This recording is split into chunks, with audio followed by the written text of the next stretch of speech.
Uau, como é bom poder receber você aqui. É uma alegria saber que você reservou esse tempo para celebrar Jesus junto com a gente. E hoje é um dia muito especial porque nós estamos estreando uma nova série de mensagens. Está consumado. Uau, que tema intenso, mês de Páscoa. E nós reservamos esse momento para nós pensarmos sobre essa frase de Jesus dita na cruz.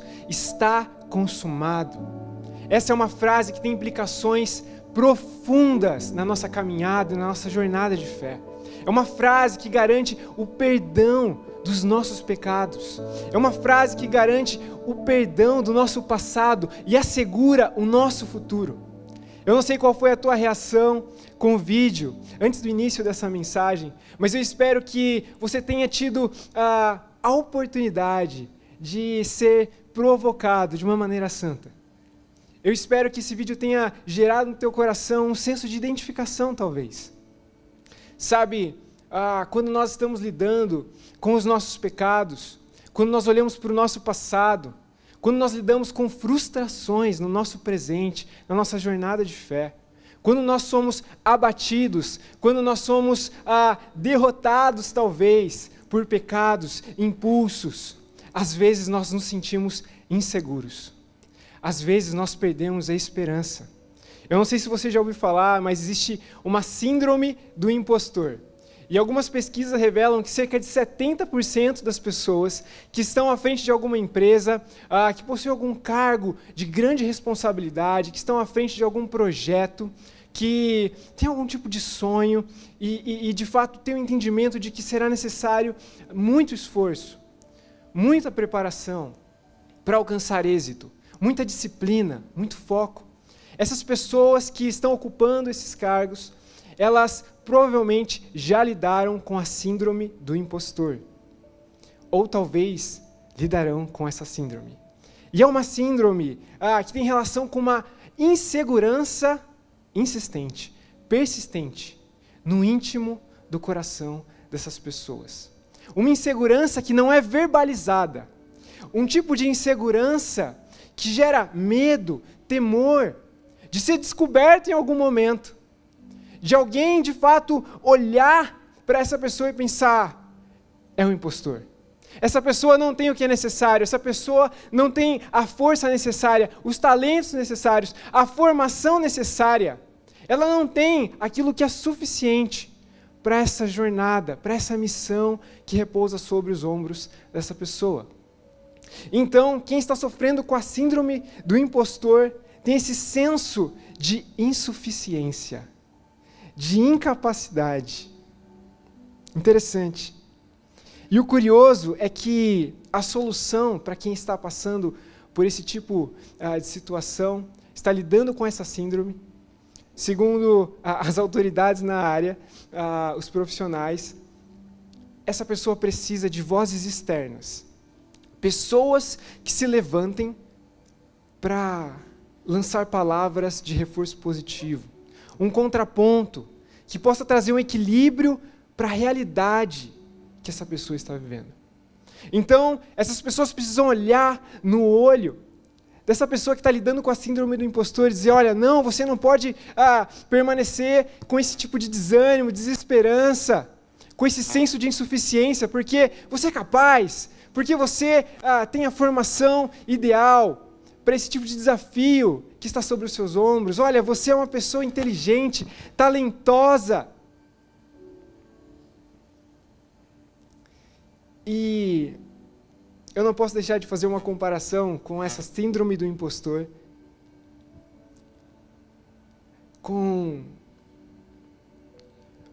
às vezes, a sensação que muitos cristãos, muitas pessoas que estão seguindo a Jesus têm. De insuficiência, de insegurança, de desesperança e às vezes de descrença. E muitos cristãos lidam com esse senso de insuficiência, com essa síndrome do impostor em silêncio, temendo que em algum momento elas sejam descobertas pelas pessoas que convivem com ela em suas comunidades de fé. Se esse é o seu caso, eu queria dizer para você que a tua insegurança, a tua desesperança, o teu senso de insuficiência, de incapacidade, não pode e não deve ter a palavra final sobre a sua identidade, sobre o teu relacionamento com Deus e com as pessoas na sua comunidade de fé.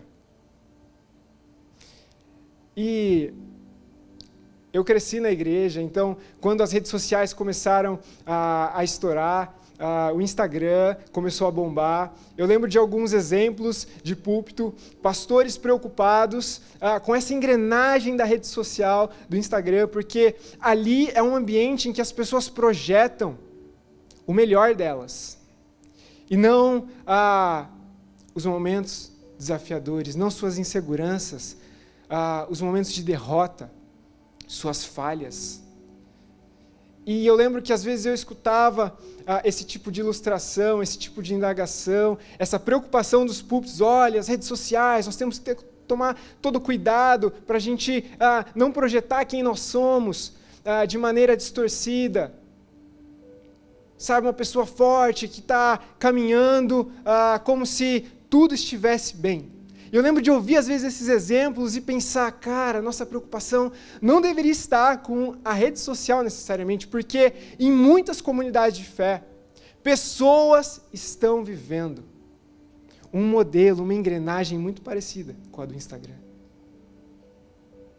Uma engrenagem que dificulta a vulnerabilidade, a autenticidade, um pedido de socorro.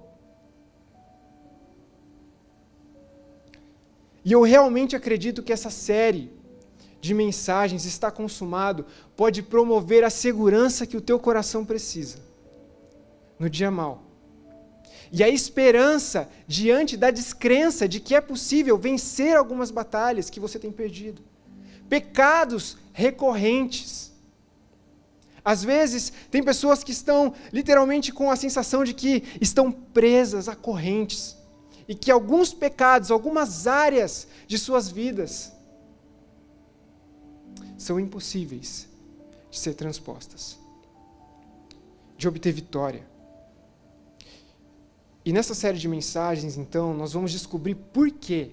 Por que nós podemos experimentar segurança no nosso relacionamento com Deus, com as pessoas da nossa comunidade de fé, e ter esperança de experimentar uma transformação genuína. Por quê e como?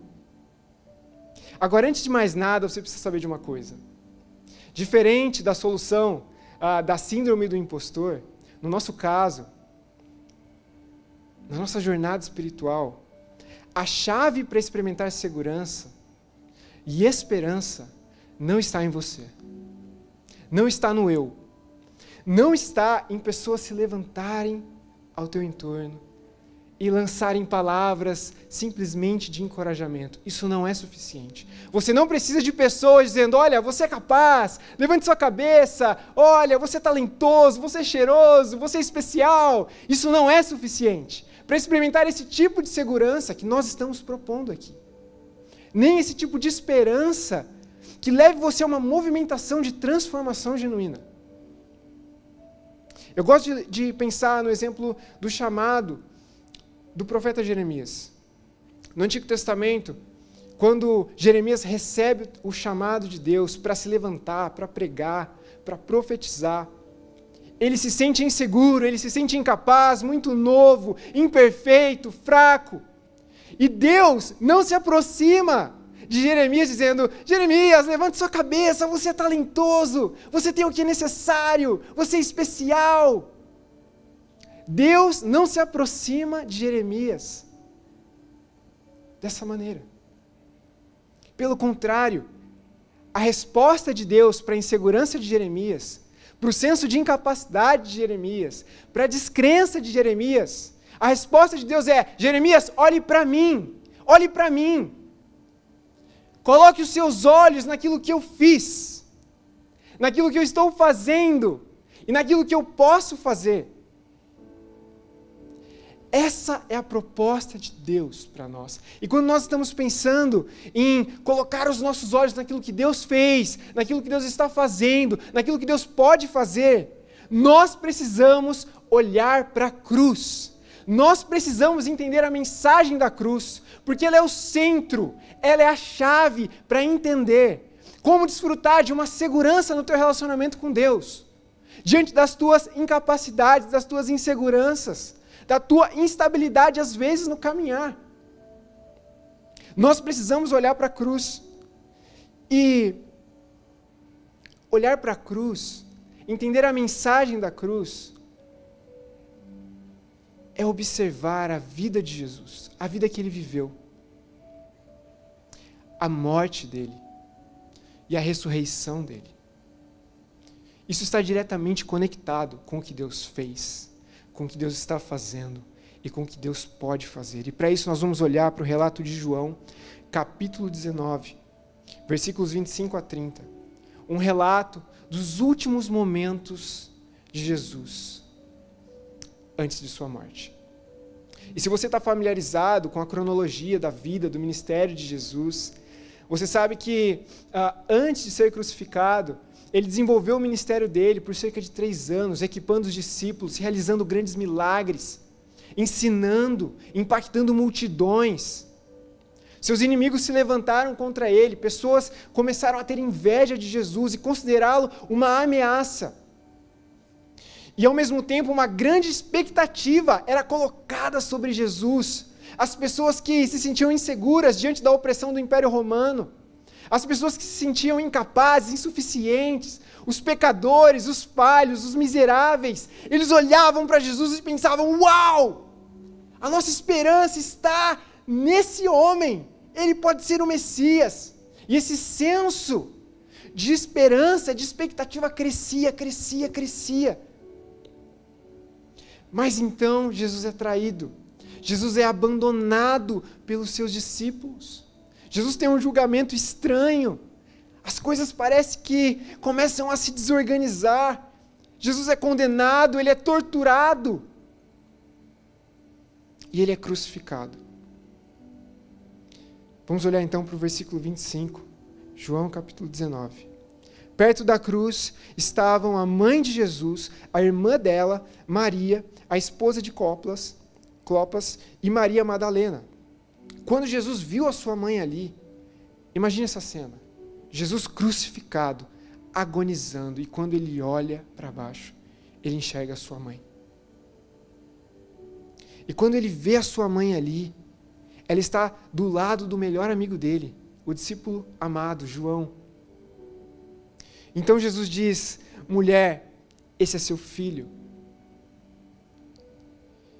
E para o seu melhor amigo, para João, ele diz: essa é sua mãe.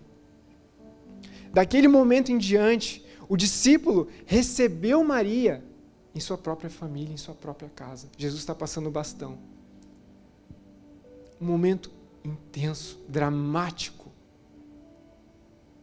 Jesus sabia que a sua missão havia terminado. E para cumprir as Escrituras, ele disse: estou com sede. Versículo 29. Havia ali um copo, uma vasilha com vinagre. E os soldados ensoparam uma esponja com vinagre. Espetaram essa esponja numa espécie de lança e levantaram até os lábios de Jesus. Jesus prova daquele vinagre. E depois de prová-lo, ele diz o seguinte: está consumado. Está consumado. Então ele inclinou a sua cabeça e entregou o seu espírito.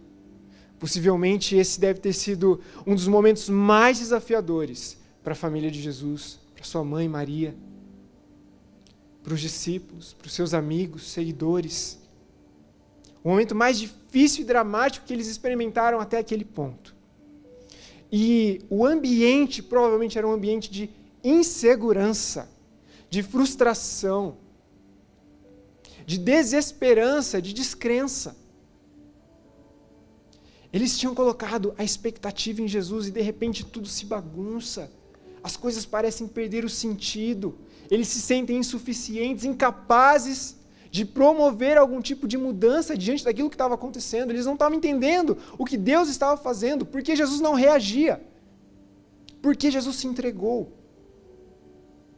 E esse ambiente, essa atmosfera de medo, insegurança, descrença, desesperança, é justamente o que acontece com a gente, não é? Quando a gente perde o controle, quando a gente se sente insuficiente, incapaz, quando a gente lida com as nossas frustrações, com batalhas perdidas, nós nos sentimos inseguros, porque o nosso senso de insuficiência, de incapacidade, nos leva a questionar o nosso relacionamento com Deus. Se esse é um relacionamento seguro, autêntico, e se há esperança de fato para nós experimentarmos mudanças significativas. Agora pense comigo, nós olhamos para essa cena intensa, dramática, Jesus nos seus últimos momentos, passando o bastão para o seu melhor amigo cuidar da sua mãe, e ele diz, está consumado. Como você acha que as pessoas que estavam ali, presenciando tudo aquilo, interpretaram essa fala? Está consumado. O que significa isso? O que Jesus estava dizendo? Talvez os inimigos de Jesus interpretaram essa fala da seguinte maneira: finalmente, a ficha de Jesus caiu. Finalmente, ele entendeu que não há mais nada que ele possa fazer. Finalmente, os discípulos, os seus seguidores, poderão compreender que Jesus era uma fraude e que nós vencemos. Os inimigos de Jesus olharam para essa expressão, está consumado, e interpretaram ela muito possivelmente como um brado de derrota, um grito de derrota, de desistência. Os discípulos de Jesus devem ter escutado essa frase e pensado, Jesus foi vencido, algo deu errado, e porque Jesus foi vencido, nós estamos agora inseguros, sem esperança, e talvez nós sejamos os próximos na fila. Talvez nós sejamos os próximos na fila. Jesus falhou. O que será de nós? E a gente não pode negar o seguinte, assim como as pessoas que estavam ali naquele momento, talvez interpretaram a fala de Jesus de maneira equivocada. Muitas pessoas no tempo presente, hoje, 2000 anos à frente, ainda não entenderam o que aconteceu ali. Não entenderam de maneira precisa o que essa expressão de Jesus significa. E quais são as implicações dessa expressão, está consumado, para as nossas vidas.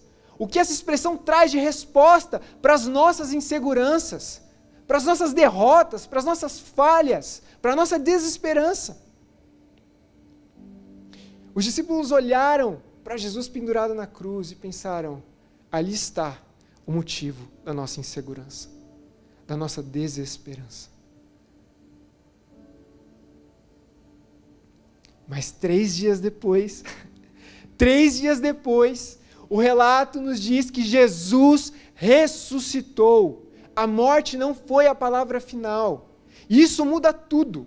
Muda tudo. A expressão está consumado agora pode ter o seu significado entendido, resgatado, confirmado. E o que a gente vai refletir desse ponto em diante na nossa conversa só faz sentido porque Jesus ressuscitou.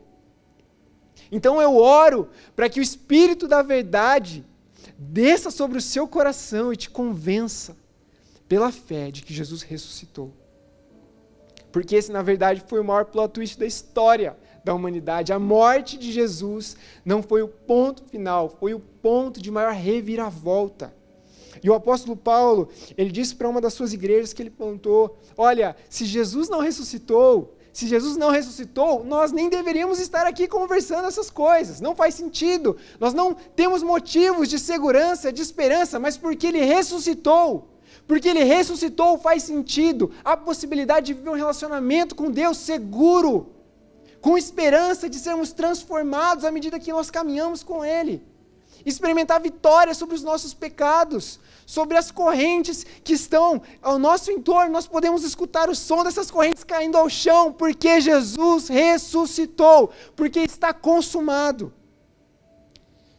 E nós vamos entender um pouco melhor o que essa expressão carrega de significado. Existem pelo menos 3 significados. Quando Jesus gritou, está consumado, ele disse que uma tarefa havia sido concluída. Uma tarefa havia sido concluída. Que tarefa é essa? Deus enviou Jesus para viver uma vida perfeita, uma vida autêntica, uma vida sem falhas, sem marcas de pecado. Mesmo diante das tentações, mesmo diante das provações, Jesus permaneceu de pé e viveu a vida que nós não poderíamos viver. Uma vida autêntica, perfeita. Essa é a primeira parte da tarefa. A segunda parte da tarefa era exatamente a sua morte na cruz. Jesus veio para morrer por nós. E essa tarefa que foi confiada a Jesus por Deus Pai foi concluída. Então, quando Jesus diz, está consumado, Ele está dizendo, eu concluí a tarefa que o Pai me deu, que o Pai me confiou. Uau! E é muito legal pensar na conclusão de tarefas, sabe? Lá em casa a gente gosta muito de post-it, de planners, e a gente anota sempre o que nós precisamos fazer, as tarefas que nós precisamos realizar. E a gente tem aquele prazer, sabe, de riscar quando a gente completa alguma coisa e fala, yes, nós concluímos essa tarefa.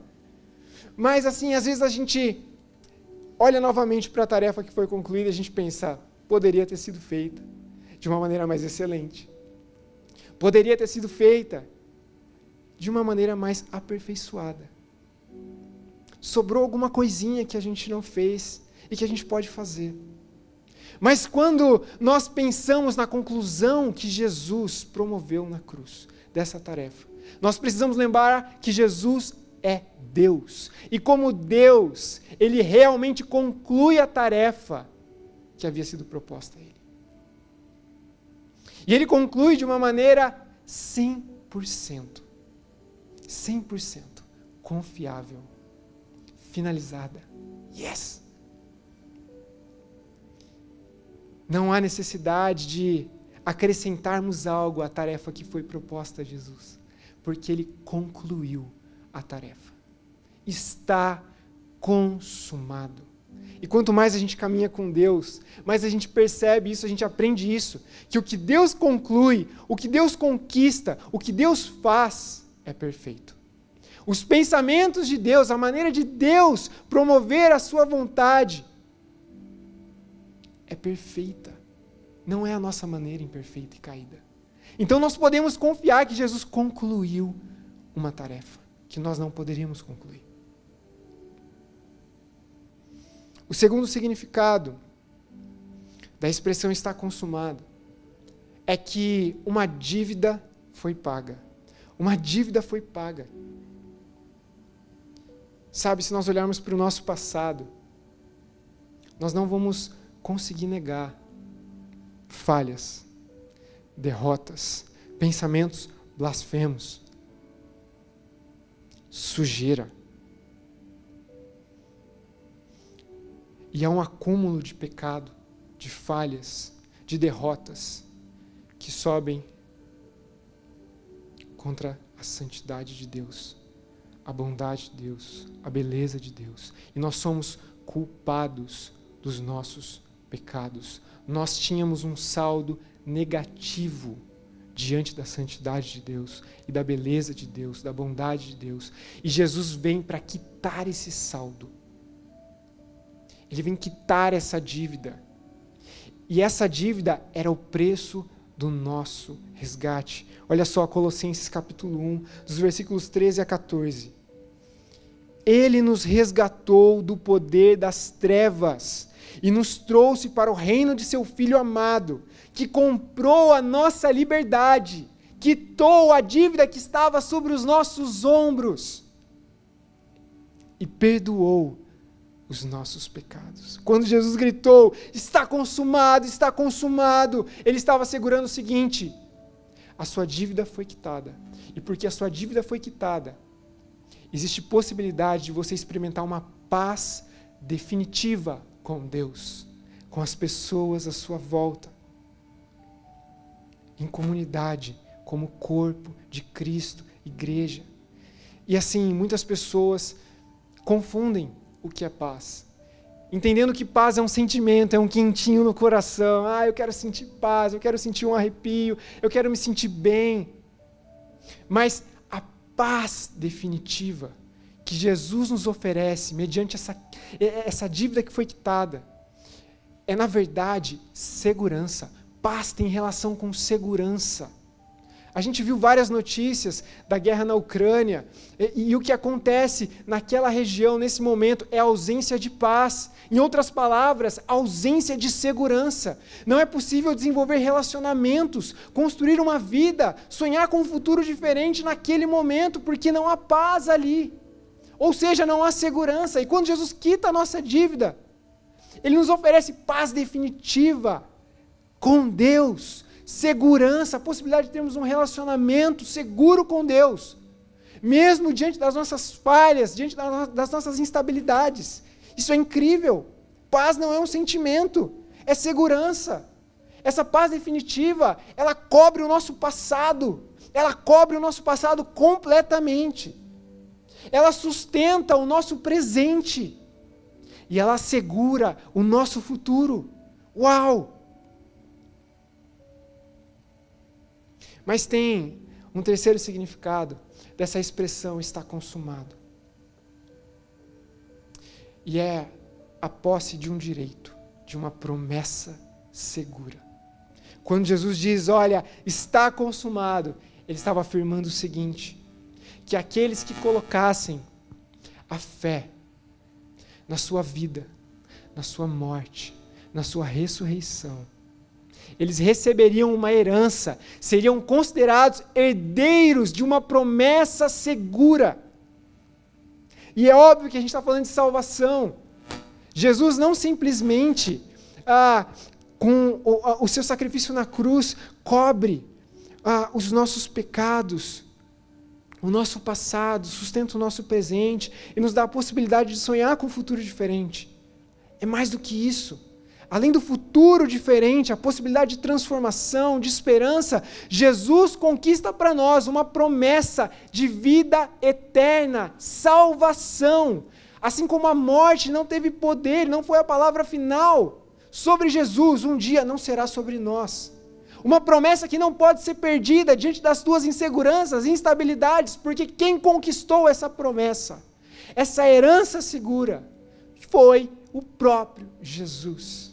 Olha só, João capítulo 6, o próprio Jesus disse o seguinte, essa é a vontade de Deus, que eu não perca um sequer de todos que Ele me deu, mas que eu ressuscite todos eles no último dia, pois essa é a vontade de meu Pai, que todo aquele que olhar para o Filho e nele crer, tenha a vida eterna, tenha a vida eterna. Nós temos uma mensagem no nosso canal no YouTube só sobre João 3,16. Se você quiser conferir, entender melhor do que se trata a vida eterna, essa boa notícia de salvação, você pode conferir isso lá. Sabe, muitas pessoas estão vivendo uma vida cristã numa espécie de montanha-russa espiritual. E à medida que elas experimentam altos e baixos, às vezes elas são tentadas a se mover, a avançar de maneira insegura, questionando a segurança do relacionamento delas com Deus. E para essas pessoas, o que me basta dizer é, está consumado. Se você é uma dessas pessoas que colocou a fé em Jesus, e tem às vezes lidado com esse senso de insegurança, com frustrações à medida que você é derrotado, à medida que você cai, no dia mau, eu quero dizer para você, está consumado. Está consumado. Às vezes eu converso com alguns pastores que usam as redes sociais também, Instagram, Facebook, e nas caixinhas de perguntas, às vezes o que mais aparece é, pastor, olha, eu caí, cometi o pecado X, e agora? Será que eu perdi minha salvação? Eu tive um pensamento bizarro e, meu Deus, será que eu não estou mais seguro no meu relacionamento com Deus? será que eu perdi a minha salvação? E a resposta para essa inquietação é depende. Depende porque se você tem colocado a sua fé em você mesmo, no que você pode ou não fazer, de fato há motivo de insegurança. Mas se você colocar a sua fé em Jesus, nessa verdade de que está consumado, não há motivo para insegurança, porque está consumado. Essa expressão salva a gente desse engano de que nós precisamos ser autossuficientes, de que nós precisamos ter uma autoconfiança na nossa jornada de fé, no nosso relacionamento com Deus. Você precisa de confiança do alto, baseada, fundamentada nessa verdade de que está consumado. E dessa verdade flui então paz definitiva, um perdão definitivo. Yes. Um perdão definitivo.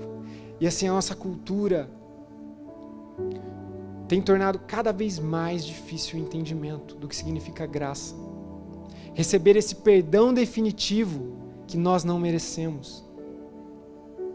A gente repete às vezes tantas frases como, olha, não existe almoço grátis, quer ser amado, faça por merecer, quer a minha confiança, me convença, quero o meu perdão, eu vou observar a maneira como você vai lidar com o nosso relacionamento. E na primeira falha, no primeiro sinal que desperte insegurança, desconfiança no meu coração, eu quero distância de você.